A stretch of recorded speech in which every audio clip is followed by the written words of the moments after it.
Kousek od Smíchovského Anděla ve Strahovském kopci stojí v krásném parku historická budova. V ní sídlí domov pro zrakově postižené pod názvem Palata.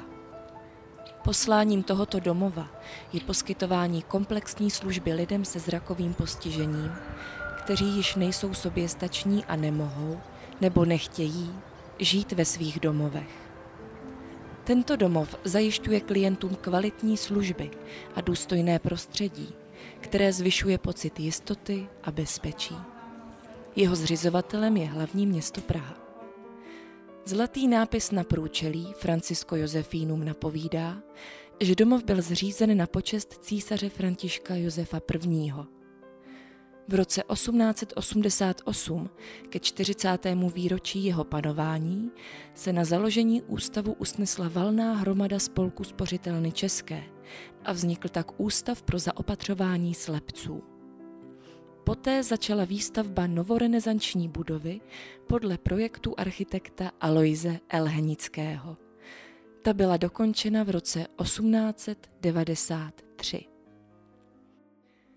V letošním roce tedy slaví Palata 120. výročí otevření. Před 4 lety byla dokončena její téměř 15letá rekonstrukce a také přístavba nového křídla. Komfort budovy zvyšuje speciální orientační systém a samozřejmostí je bezbariérový přístup.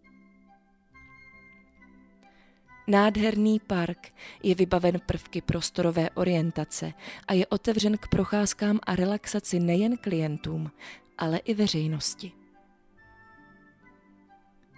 Palata svým klientům poskytuje celoroční ubytování v 1-, 2- a 3lůžkových pokojích s předsíňkou a sociálním zařízením, stravování s možností výběru hlavního jídla, výuku prostorové orientace a sebeobsluhy, sociální a psychologické poradenství, ergoterapii, rehabilitační péči formou vodoléčby nebo elektroléčby, ošetřovatelskou a logopedickou péči. Palata je otevřena veřejnosti. Odehrávají se zde kulturní a společenské akce, vystupují známí umělci, i mnozí klienti domova jsou velmi nadaní tvůrci.